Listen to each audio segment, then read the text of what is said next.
என்னப்பா எப்ப பார்த்தாலும் டிஜிட்டல் மார்க்கெட்டிங்ன்றீங்க, Facebookன்றீங்க, மெட்டா ஆட்ஸ்ன்றீங்க, இதெல்லாம் ட்ரை பண்ணி பார்த்துட்டேன். எனக்கு குவாலிட்டி லீட்ஸே வரல. எல்லாம் ஜங்க் லீட்ஸா வருது. அப்படின்னு சொல்றவங்களுக்கு தான் இந்த வீடியோ. நான் இப்ப சொல்ல போற சூப்பர் இம்பார்ட்டன்ட் டிப்ப கண்டிப்பா நோட் பண்ணிக்கோங்க. ஏன்னா என்னோட கிளைண்ட்ஸ்க்கே நான் அத இம்ப்ளிமெண்ட் பண்ணி பார்த்து நல்ல ரிசல்ட் பார்த்திருக்கேன். ஒரு லீட் ஃபார்ம் எடுத்துக்கிட்டீங்க அப்படின்னா, அதுல ஒரு 5 to 7 கொஸ்டின்ஸ் வந்து ரைட்டான கொஸ்டின்ஸ் நீங்க கேட்கும்போது உங்களுக்கு ஈஸியா இருக்கும். அதுல இருந்து ஃபில்டர் அவுட் பண்றதுக்கு. நீங்க கேட்கலாம், அத்தன கொஸ்டின நான் குடுத்து அவங்க ஃபில் பண்ணாம போயிட்டா என்ன பண்றது? அப்படின்னு சொல்லிட்டு.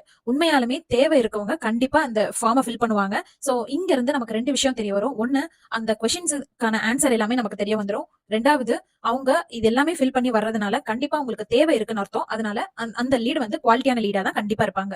For example real estate business எடுத்துக்கிறேன். சோ நீங்க வந்து லீட் ஃபார்ம்ல நேம், மொபைல் நம்பர் எல்லாமே குடுத்துருவீங்க. அது இல்லாம என்ன கொஸ்டின் கேட்கலாம் அப்படின்னா, உங்களுக்கு லிஸ்ட் ஆஃப் லேண்ட் வேற வேற இடத்துல இருக்கு அப்படின்னா, அந்த ஏரியா எல்லாத்தையும் நீங்க லிஸ்ட் அவுட் பண்ணலாம். At the same time upcoming projects ஏதாவது வருது அப்படின்னா, அந்த ஏரியாவை நீங்க மென்ஷன் பண்ணலாம். சோ தட் உங்ககிட்ட ஒரு கஸ்டமர் டேட்டாபேஸ் இருக்கும். இந்த ஏரியால தான் கஸ்டமர்ஸ் வந்து பார்த்துட்டு இருக்காங்க அப்படின்னு சொல்லிட்டு.